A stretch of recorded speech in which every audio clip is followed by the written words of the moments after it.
رب اشرح لي صدري ويسر لي امري واحلل عقدة من لساني يفقهوا قولي رب زدني علما وارزقني عملا سبحانك لا علم لنا الا ما علمتنا انك انت العليم الحكيم.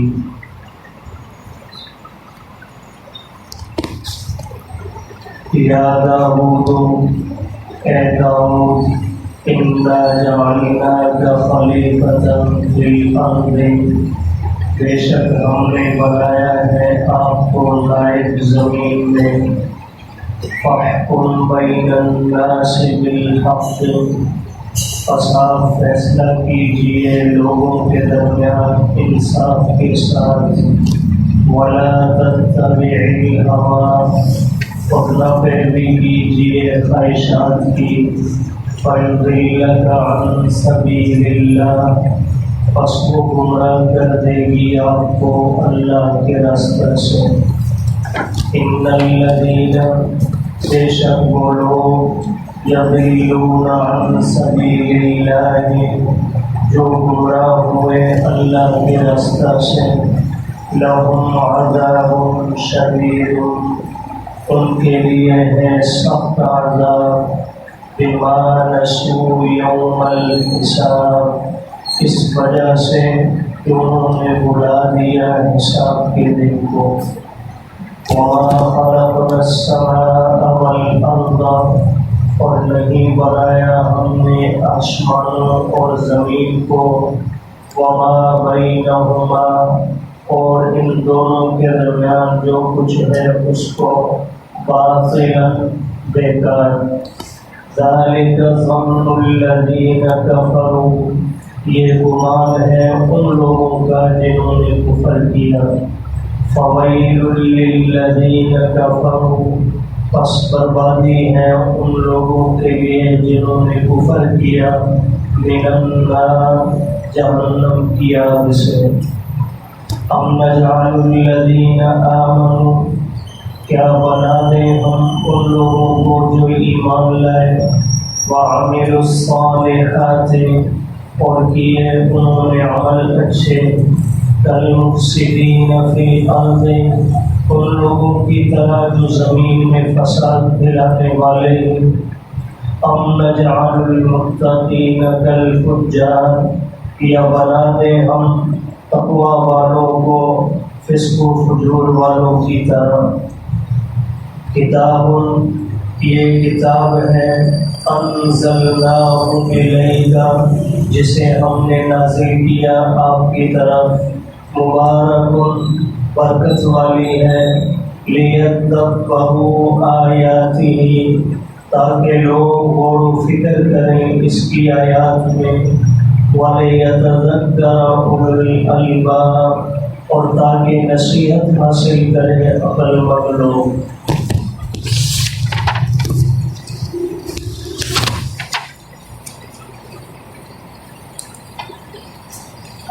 صبح کے آغاز میں اللہ پاک نے مشرکین مکہ کی مذمت بیان فرمائی. پھر نبی کریم صلی اللہ علیہ وسلم کو ان کی ایذا رسانیوں پر اور ان کی بےہودہ باتوں پر صبر کی تلقین فرمائی. اور بطور مثال کی اللہ پاک نے حضرت داؤد علیہ السلام کا ذکر فرمایا. پھر ضمن میں حضرت داؤد علیہ السلام کے ایک فیصلے کا ذکر فرمایا جو در حقیقت ان پر اللہ کی جانب سے ایک آزمائش تھی. ملائکہ کے ذریعے 2 فرشتوں کو انسانی شکل میں جنرالوں بنا کر حضرت داؤد کے پاس بھیجا فیصلہ لینے کے لیے. جناب داؤد ایک کی بات سننے کے بعد فیصلہ صادر فرما چکے. اللہ رب العزت نے اس بات پر تنبیہ فرمائی. حضرت داؤد نے استغفار فرمایا، اللہ کے سامنے جھکے رجوع فرمایا. تو اللہ پاک نے اعلان فرما دیا کہ ہم نے انہیں بخش دیا اور ان کے لیے اچھا مرتبہ اور بہترین ٹھکانہ ہے. آج کی اس رکوع کی آخری آیت ہے، اس میں بھی حضرت داؤد ہی کا ذکر موجود ہے. فرمایا یا داؤد، اے داؤد علیہ السلام، انا جعلناک خلیفۃ فی الارض، بے شک ہم نے بنایا آپ کو نائب خلیفہ زمین میں۔ حضرت داؤد کو نبوت بھی ملی اور اللہ نے بادشاہت بھی عطا فرمائی۔ تو اللہ رب العزت نے اس جملہ کے اندر اشارہ فرما دیا، کسی کے پاس دنیاوی مرتبہ ہے تب بھی، دینی مرتبہ ہے تب بھی عطا کرنے والا کون ہے؟ اللہ۔ تو فرمایا ہم نے آپ کو بنایا نائب جانشین زمین میں۔ اب ظاہر بات ہے اللہ کی ذات خود انصاف پر پسند فیصلے فرماتی ہے، نا انصافی میرے رب کو پسند نہیں۔ تو اللہ کی ذات بھی یہی چاہتی ہے کہ جو اس کے بندے ہیں وہ بھی انصاف کے مطابق فیصلہ کریں۔ تو ارشاد فرمایا فاحکم بین الناس بالحق، پس آپ فیصلہ کیجئے لوگوں کے درمیان انصاف کے ساتھ، حق کے ساتھ۔ اب یقیناً حضرت داؤد کا جو فیصلہ تھا یہ تھا حق پر ہی، لیکن حضرت داؤد نے مدعی کو سنا، مدعا علیہ کو نہیں سنا۔ تو یہ بھی گویا ناانصافی کے زمرے میں آتا ہے کہ ایک فریق کو سنے بغیر آپ فیصلہ جاری فرما دیں۔ تو اس لیے اللہ پاک فرما رہے ہیں کہ آپ فیصلہ کیجئے لوگوں کے درمیان انصاف کے ساتھ، وَلَا تَتَّبِعِ الْهَوَىٰ، اور خواہش کی پیروی نہ کیجیے۔ اب ظاہر بات ہے پیغمبر کی ذات تو خواہشات کی پیروی کرنے سے پاک ہوتی ہے، کسی بھی نبی کو خواہش کی پیروی کرنا یہ گناہ ہے، اور نبوت کو اللہ پاک نے معصوم بنایا ہوتا ہے، وہ خواہشات کے پیچھے نہیں چلا کرتے۔ خواہش کے اندر ایک تو یہ ہے کہ شریعت کے خلاف اپنی چاہت کو پورا کرنا، اس سے نبوت پاک ہے۔ اور ایک یہ ہے کہ آپ کے سامنے کچھ حالات آئے، آپ نے دیکھا شریعت کے بھی مطابق ہے اور آپ کا بھی جی چاہتا ہے کہ آپ فیصلہ کر دیں، آپ اصولوں کو پورا نہ دیکھیں، تو یہ بھی خواہش کے پیچھے چل رہا ہے۔ تو حضرت داؤد نے اگرچہ شریعت کے خلاف فیصلہ نہیں کیا، فیصلہ حق پر ہے، لیکن دوسرے فریق کو نہ سننے کی وجہ سے اللہ نے یہاں تعبیر فرمایا خواہش کی پیروی نہ کیجیے۔ یعنی آپ کو اگر ایک فریق کو سننے کے بعد اندازہ ہو گیا کہ دوسرا ظالم ہے، غلطی پر ہے، تو آپ نے اصولوں کو ہی چھوڑ دیا اور فیصلہ جاری کر دیا، آپ ایسا مت کیجیے۔ آپ ہمیشہ شریعت کے اصولوں کے پابند رہیں، یہ میرے آپ کے لیے بھی ہے۔ ہم آج محبت کے اندر بھی بہت سارے کام کریں گے، ہم نے شریعت کے اصولوں کو چھوڑ دینا ہے، جو میرا جی چاہے میں نے کرنا ہے، بس یہ خواہش کی پیروی ہے۔ اور جمعے میں عرض کر چکا ہوں، ہم نے انشاءاللہ خواہش کے پیچھے نہیں چلنا، ہم نے حضور کی سنت کے پیچھے چلنا ہے۔ یہ تہیہ کرنے کی محبت ہے۔ ہم کبھی یہ نہیں کہتے میری سنیں، میرے بزرگوں کی یا فلاں کی سنیں، ہم یہ دعوت دیتے ہیں اللہ نے اپنا دین سارے کا سارا اپنے پیارے حبیب کو عطا فرمایا صلی اللہ علیہ وسلم، اس لیے کوئی بھی کام دین سمجھ کر اگر آپ کرتے ہیں تو آپ اس کی رہنمائی حضور علیہ السلام کی زندگی سے لیجیے، حضور کی زندگی سے رہنمائی ملے تو کر لیجیے، اگر رہنمائی نہ ملے تو سمجھ لیں کہ یہ دین نہیں ہے، یہ میری اور آپ کی خواہش ہے۔ تو ہم نے اپنی خواہش کے پیچھے نہیں چلنا، ہم نے کس کے طریقے پر چلنا ہے؟ حضور علیہ السلام کے طریقے پر۔ تو اللہ فرما رہے ہیں اپنے پیغمبر کو بھی خواہش کے پیچھے مت چلیے، ورنہ نتیجہ کیا ہوگا؟ فَيُضِلَّكَ عَنْ سَبِيلِ اللَّهِ، پس وہ خواہش گمراہ کر دے گی آپ کو اللہ کے راستے سے۔ اب یہ معذرت کے ساتھ مجھے یہ نہیں اندازہ ہوتا کہ آپ میں سے کس کا کیا ذہن ہے اور کیا سوچ رکھنے والا ہے، لیکن دین کی بات ہم پہنچانا ہی ہماری ذمہ داری میں شامل ہے۔ اب ابتدا کیسے ہوئی ہوگی حضور علیہ السلام سے محبت کے اظہار کے لیے، حضور کی ولادت کے موقع پر خوشی منانے کی، لیکن یہ جو اللہ پاک فرما رہے ہیں نا کہ یہ خواہش کی پیروی گمراہی تک پہنچا دیتی ہے۔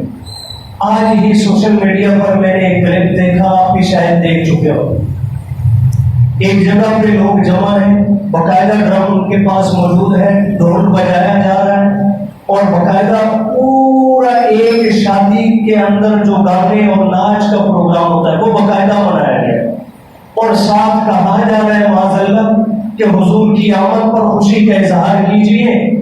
اور یہ سارا ماحول کیا اللہ کے محبوب اس لیے دنیا میں تشریف لائے تھے کہ حضور کی آمد کا نام لے کر میں اور آپ یہاں تک پہنچ جائیں. بہرحال انشاءاللہ کبھی موقع ملا تو جمعہ میں ہماری جو کمزوریاں ہیں، ہماری جو غلطیاں ہیں، انشاءاللہ وہ آپ کے سامنے ذکر کریں گے کہ ہم اس طرح کیوں جا رہے ہیں. حضور کیا چاہتے تھے؟ اللہ کے محبوب تو جب بازار سے ایک مرتبہ گزر ہوا، صحابی غالباً عبداللہ ابن عمر ہے یا کوئی اور ہے ساتھ، اللہ کا بھی بیشک معاف فرمائے، آپ علیہ السلام گزر رہے، اچانک بانسری کی آواز آپ کے کانوں میں پڑی. اللہ کے محبوب نے دونوں انگلیاں اپنی یوں اپنے کانوں میں ڈال لی اور صحابی فرماتے حضور بار بار مجھ سے راستے میں پوچھتے اب بھی آواز آ رہی ہے، چونکہ آپ چل رہے تھے تو بار بار پوچھتے اب بھی آواز آ رہی ہے. جب تک میں نے کہا آواز آ رہی ہے تو حضور نے اپنی انگلیاں کانوں سے نکال لی، اور جب میں نے کہا کہ آواز بند ہو چکی ہے تب اللہ کے محبوب نے انگلیاں نکال لی. حضور کو تو بانسری کی آواز پسند نہیں. آج حضور کا نام لے کر میں اور آپ گانے بھی گائیں، دف بھی بجائیں، ڈھول بھی بجائیں، دھمال بھی ڈالیں. اللہ امان والحفیظ، اللہ سب کی حفاظت فرمائے. میرا مزاج تنقید کا نہیں ہے، اصلاح کا ہے. یہ درد ہے جو ذکر کر رہا ہوں. تھوڑی دیر کے لیے تنہائی میں بیٹھ کر یہ سوچیں اگر حضور کے زمانے میں میں اور آپ ہوتے، اگر میں اور آپ حضور کے نام پہ یہ کرتے، کیا اللہ کے محبوب ہمیں دیکھ کر خوش ہوتے؟ تھوڑی دیر کے لیے سوچیں، تنہائی میں سوچیں گے انشاءاللہ ضمیر بھی جواب دے دے گا. لیکن اگر نہیں سوچیں گے، خواہش کے پیچھے چلیں گے تو نتیجہ قرآن کہہ رہا ہے فَيُضِلَّ کا نبی سے کہا جا رہا ہے، مجھے آپ کو نہیں، ہم کس بات کی انگلی ہے. پیغمبر سے کہا جا رہا ہے کہ اگر آپ بھی خواہش کے پیچھے چلیں گے تو خواہش آپ کو گمراہی تک پہنچا دے گی، اللہ کے راستے سے دور کر دے گی، اور ساتھ ہی ساتھ گمراہ بن جائیں گے. تو انجام کیا ہوگا؟ فرمایا ان الذین یضلون عن سبیل اللہ، بے شک وہ لوگ جو گمراہ ہوتے ہیں اللہ کے راستہ سے، لہم عذاب شدید، ان کے لیے ہے سخت عذاب، بما نسوا یوم الحساب، اس وجہ سے کہ انہوں نے بلا دیا حساب کے دن. خواہش کے پیچھے بندہ چلتا ہی اس لیے ہے کہ اسے قیامت بھول جاتی ہے، وہ حساب کتاب بھول جاتا ہے، وہ سمجھتا ہے بس یہاں جو بھی جی میں آئے کرتے چلو. آگے اللہ پاک نے موضوع تھوڑا سا بدلا ہے، جملہ معترضہ کے طور پر آگے یہ 3 آیات موجود ہیں. ان کا تعلق حضرت داؤد سے نہیں ہے، پھر واپس جا کر آگے انشاءاللہ حضرت داؤد علیہ السلام کا دوبارہ ذکر آئے گا.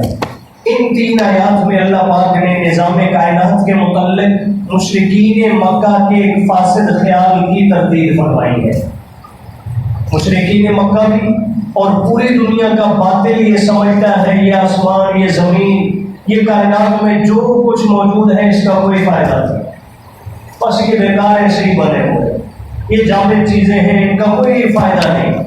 اللہ پاک فرمانے وَمَا خَلَقْنَا السَّمَاءَ وَالْأَرْضَ وَمَا بَيْنَهُمَا بَاطِلًا، ہم نے آسمانوں اور زمین اور ان دونوں کے درمیان جو کچھ ہے اس سب کو بیکار نہیں بنایا، کسی نہ کسی مقصد کے لیے بنایا ہے. مقصد کے بغیر میرے رب نے کائنات میں کوئی چیز نہیں بنائی. ایک اسرائیلی روایت ہے، آپ شاید پہلے بھی سماعت فرما چکے ہو، میں ساتھ وضاحت اس لیے کر دیتا ہوں تاکہ آپ کو اندازہ ہو جائے کہ حدیث یا روایت کس درجہ کی ہے. اسرائیلی روایات میں کہا جاتا ہے جو قابل بھروسہ اور اعتبار ہے، جن کی تحقیق محدثین تحقیق کرنے کے بعد جسے جو ہے باموثوق ذرائع سے جس کو ثابت کر دیں وہ تو قابل اعتبار ہے، اور جس کا کوئی جو ہے پیچھے سند نہ ملے ایسی اسرائیلی روایت قابل اعتبار نہیں ہوتی. تو ایک اسرائیلی روایت ہے جس میں آتا ہے حضرت موسیٰ علیہ السلام چبوترا میں موجود تھے، بارش کا موسم تھا، کچی چھت تھی، بارش کی وجہ سے پانی اوپر سے ٹپکنے لگا. حضرت موسیٰ نے اوپر دیکھا ایک چپکلی اوپر جا رہی ہے. حضرت موسیٰ چونکہ کلیم تھے تو دل ہی دل میں خیال گزرا اور بارگاہ الہی میں سوال کرنے لگے اللہ اس کو کیوں بنایا؟ تو اللہ پاک نے جواب میں جبریل امین کو بھیج کر فرمایا میرے کلیم سے کہہ دے تو نے تو آج پہلی بار پوچھا ہے اس کو کیوں بنایا، یہ روزانہ مجھ سے کئی بار پوچھتی ہے کہ رب تو نے اس کلیم اللہ کو کیوں بنایا. تو اللہ کی بنائی ہوئی کوئی بھی چیز بیکار نہیں. مجھے آپ کو سمجھ میں آئے حکمت مصلحت اس کی یا نہ ہے، لیکن میرے رب نے ہر چیز کے اندر فائدہ رکھا ہے، ہر چیز کے اندر کوئی نہ کوئی حکمت رکھی ہوئی ہے. تو بہرحال فرمایا ہم نے آسمانوں اور زمین اور اس کے درمیان میں ساری چیزوں کو بیکار اور بے فائدہ نہیں بنایا. ایسا کہتا کون ہے؟ فرمایا ذالک ظن الذین کفروا، یہ گمان ہے ان لوگوں کا جو کافر ہے. کافر یہ کہتے ہیں کہ یہ چیزیں بیکار ہیں معاذ اللہ. لیکن فرمایا ٹھیک ہے دنیا میں وہ میری بنائی ہوئی چیزوں کو بیکار کہہ دیں، میں رب بھی اعلان کر رہا ہوں فویل، پس ہلاکت ہے، بربادی ہے للذین کفروا، ان کافروں کے لیے، من النار، جہنم کی آگ سے. یہاں یہ میرے نظام کائنات کو بے فائدہ کہہ دیں، میرے پاس آئیں گے میں اٹھا کر ان کو بے فائدہ بنا کے جہنم میں ڈال دوں. آگے اللہ پاک نے میرے اور آپ کی حوصلہ افزائی کے لیے، اور چونکہ یہ آیات حضور اور حضور کے صحابہ کے لیے اتر رہی ہیں تو اللہ پاک نے اپنے محبوب کو اور صحابہ کو تسلی دی ہے. فرمایا میرے محبوب ایک جانب ابو جہل عتبہ شیبہ بڑے بڑے جاہ و جلال والے مرتبوں والے لوگ ہیں، اور ایک جانب حبشے کا کالا بلال ہے. آپ کیا سمجھتے ہیں کہ میں سب کو ایک ہی کیٹیگری میں رکھوں گا؟ فرمایا نہیں. ام نجعل الذین آمنوا وعملوا الصالحات، کیا ہم بڑھا دیں گے ان لوگوں کو جو ایمان لائے اور اچھے اعمال کیے، کالمفسدین فی الارض، ان لوگوں کی طرح جو زمین میں فساد پھیلانے والے. فرمایا میرے پاس آئیں گے تو مفسدین کے لیے ٹھکانہ اور ہے، متقین کے لیے ٹھکانہ اور ہے. وہاں ہمارے پاس برابر یہ نہیں ہے، وہاں ہم نے دنیاوی مرتبے نہیں دیکھنے، وہاں ہم نے دین کے اعتبار سے فیصلہ کرنا ہے. اور ساتھ ہی فرمایا ام نجعل المتقین کالفجار، کیا ہم بنا دیں گے تقوی والوں کو فاجر لوگوں کی طرف، گناہ گاروں کی طرف.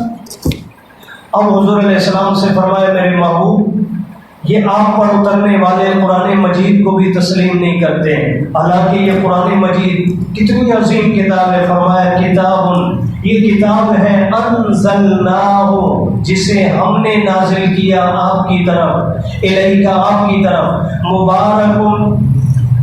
پہلی صفت قرآن مجید کے بیان کی ہے کہ یہ برکت والی ہے. آج گھروں میں برکت نہیں، دکان میں برکت نہیں، کاروبار میں برکت نہیں، زندگی میں برکت نہیں. اللہ فرما رہے میرا قرآن برکت والا. برکت چاہیے تو کہاں سے ملے گی؟ قرآن پڑھیں گھروں میں، صبح اٹھ کر تلاوت کریں، دوپہر میں تلاوت کریں، ہر وقت جس چیز میں آپ چاہتے ہیں کہ برکت حاصل ہو اللہ کے قرآن کو پڑھیں. انشاءاللہ فرمائیں گے. ہم نے ہر چیز میں اپنی منمانی کی ہے. قرآن پڑھنا تھا ہم نے پڑھوانا شروع کر دیا، خود نہیں پڑھنا. اور مزے کی بات یہ ہے جس گھر میں قرآن خوانی رکھی جاتی ہے وہ صاحب اس دن بھی چاول چھولے تیار کرنے میں لگے رہتے ہیں، خود اس دن بھی بیٹھ کر دو کو پڑھنے کو تیار. اس سے بڑا المیہ کیا ہوگا؟ مری تیری ماں، تو نے محلہ اکٹھا کر لیا، ان کو لگا دیا قرآن پڑھانے پہ، اور خود لگ گیا چاول پکانے پہ اور ٹماٹر اکٹھے کر رہے. ان کی بات تو نہیں ہے، ماں تو تیری ہے، تجھے درد ہے تو پڑھ دو چار لفظ کہ اللہ تیری ماں کی بخشش کر دے. خود نہیں پڑھنا. یہ المیہ ہے ہمارا، میں درد سنا رہا ہوں. اس لیے میری بات اگر کبھی سخت ہوگی تو ناراض نہ ہو. مقصد سمجھانا ہے، سمجھ میں آ جائے گی تو انشاءاللہ بھلا ہو جائے گا. قرآن مجید پڑھنا، ایصال ثواب کرنا، یاد رکھیے ناجائز نہیں، منع نہیں، لیکن اس کا طریقہ بھی جائز اختیار کریں. ناجائز طریقہ اختیار کریں گے پھر قرآن پڑھنے کا بھی ثواب نہیں. اب سجدہ کرنا سب سے بڑی عبادت ہے نہیں؟ سجدہ کرنا، فرمایا مسجد وقت ہے، سجدہ کر میرے قریب ہو جا. سب سے بڑی عبادت ہے اللہ کے سامنے سجدہ ریز ہو جانا. اب ایک بندہ سورج نکل رہا ہے، ایک سورج نکلنے کے وقت میں سجدہ کرے گا تو اسے ثواب ملے گا یا گناہ ہوگا؟ حالانکہ بڑی عبادت ہے لیکن اس نے کیا، عبادت تو بڑی کی ہے لیکن اس کا طریقہ ٹھیک اختیار نہیں کیا. اسی طرح میت سامنے پڑی ہے، اب نماز جنازہ بھی نماز ہے، میں اور آپ ابھی بھی نماز پڑھ کے فارغ ہوئے ہیں. اس نماز میں ہم نے ہر رکعت میں 2 سجدے کیے. نماز جنازہ میں ہم کتنے سجدے کرتے ہیں؟ اگر امام صاحب وہاں بھی اللہ اکبر کہہ کے سجدے میں چلے جائیں تو آپ سارے جوتے اتار کے پیچھے سے پٹائی شروع کر دیں گے کہ یہاں تو شریعت میں سجدہ تو بھائی عبادت کا مقام بھی دیکھیں، صرف عبادت کو نہ دیکھیں. قرآن پڑھنا منع نہیں ہے لیکن پڑھنے کا طریقہ بھی دیکھیں، پڑھنا کیسے ہے. تو بہرحال اللہ پاک سب کو سمجھ نصیب فرمائے دیں کہ تو برکت چاہیے کہاں سے ملے گی؟ قرآن مجید سے. تو فرمائے یہ برکت والی کتاب ہے، اور اس کو کیوں نازل کیا؟ لیدبروا آیاتی، تاکہ لوگ اس کی آیتوں میں غور و فکر کریں. وَلِيَتَذَكَّرَ أُولُو الْأَلْبَابِ، اور تاکہ نصیحت حاصل کریں عقل مند لوگ. معلوم ہوا کہ قرآن سے دور رہنے والے اپنے آپ کو عقل مند کہلانے کے حقدار ہی نہیں ہیں. اللہ دین کی سمجھ اور عمل کی توفیق.